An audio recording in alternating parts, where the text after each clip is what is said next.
আসসালামু আলাইকুম। এটিএন বাংলা সংবাদে সবাইকে স্বাগত জানাচ্ছি আমি চিন্তিয়া হক। সরকারের পতনের ১ মাস পূর্তিতে রাজধানীতে আজ শহীদি মার্চ কর্মসূচি পালন করবে বৈষম্য বিরোধী ছাত্র আন্দোলন।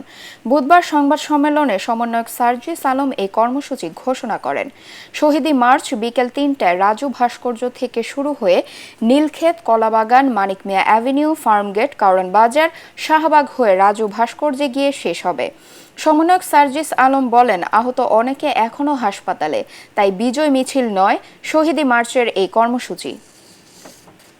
আমার ওই শহীদ ভাইদের, আমার যে ভাই বোনগুলো তাদের হাত হারিয়েছে, পা হারিয়েছে, চোখ হারিয়েছে, তাদেরকে স্মরণ করে, তাদের স্মৃতিকে ধারণ করে আমরা আগামীকাল ৫ সেপ্টেম্বর আমাদের ছাত্র জনতার অভ্যুত্থানের ১ মাস পূর্তি উপলক্ষে আমরা একটি শহীদি মার্চ করতে চাই।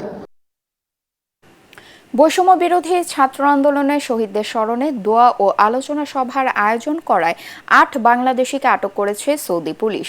১৬ আগস্ট সৌদি আরবের আসির প্রদেশের মাহাইলে ওই অনুষ্ঠানে বিএনপি, জামায়াত, হেফাজতে ইসলাম ও ইসলামী আন্দোলনের প্রবাসী সমর্থকরা অংশ নেন। অনুষ্ঠানস্থল থেকেই পুলিশ ৮ জনকে আটক করে নিয়ে যায়।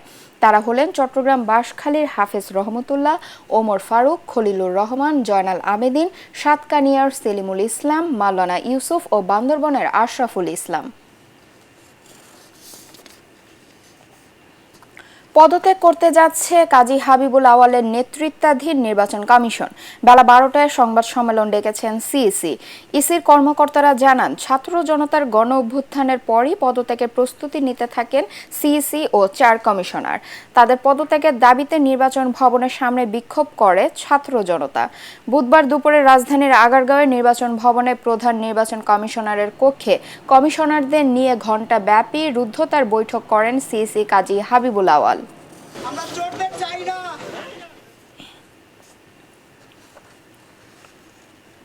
জামালপুরে ২ বছর আগে মারা যাওয়া এক ছাত্রলীগ নেতার বিরুদ্ধে মামলা হয়েছে। মৃত ছাত্রলীগ নেতার নাম শফিকুল ইসলাম। তিনি পৌর ছাত্রলীগের সাবেক সহ সম্পাদক ছিলেন। জামালপুর থানার পৌর শহরের ফুলবাড়িয়া দড়িপাড়া এলাকার হায়দার আলী নামে এক ব্যক্তি বাদী হয়ে মামলাটি দায়ের করেন। মামলায় ৮৩ জনের নাম উল্লেখ করে ও ১৬০ জনকে অজ্ঞাত আসামি করে মামলা করেন। মামলার বাদী হায়দার আলী ও তার ২ সহযোগীকে অভিযুক্তরা মারধর করে ৩৮,০০০ টাকা ও একটি স্বর্ণের চেইন ছিনতাই করে নিয়ে হত্যার হুমকি দেয় বলে অভিযোগে বলা হয়েছে। অথচ মৃত্যু সনদ যাচাই করে দেখা গেছে ২০২২ সালের ২০ সেপ্টেম্বরে ক্যান্সারে আক্রান্ত হয়ে মারা গেছেন শফিকুল। মামলার বাদী হায়দার আলীর কাছে এ বিষয়ে জানতে চাইলে তিনি কোনো মন্তব্য করতে রাজি হননি। পুলিশ জানায়, মৃত মানুষের নামে মামলা দেয়া হলে আইনানুগ ব্যবস্থা নেওয়া হবে। খেলার খবর। ২ ম্যাচের টেস্ট সিরিজে পাকিস্তানকে হোয়াইট ওয়াশ করে দেশে ফিরেছে বাংলাদেশ ক্রিকেট দল। রাত ১১টার দিকে ঢাকায় পৌঁছায় বাংলাদেশ দলের একাংশ। শান্ত, লিটন, মিরাজ, নাহিদ, রানা সহ ৮ ক্রিকেটার এসেছেন প্রথম বহরে।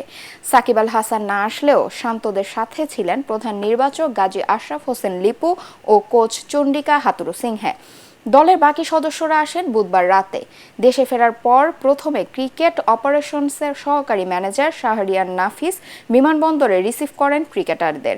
এরপর বিসিবি পরিচালক আকরাম খান, ফাহিম সিনহা, নাজমুল আবেদিন ফাহিম এবং ইফতেখার রহমান মিঠু ফুল দিয়ে বরণ করে নেন তাদের। পরে হযরত শাহজালাল আন্তর্জাতিক বিমানবন্দরে সব আনুষ্ঠানিকতা শেষে ইতিহাস গড়া এই সিরিজ নিয়ে গণমাধ্যমে কথা বলেন অধিনায়ক নাজমুল হোসেন শান্ত।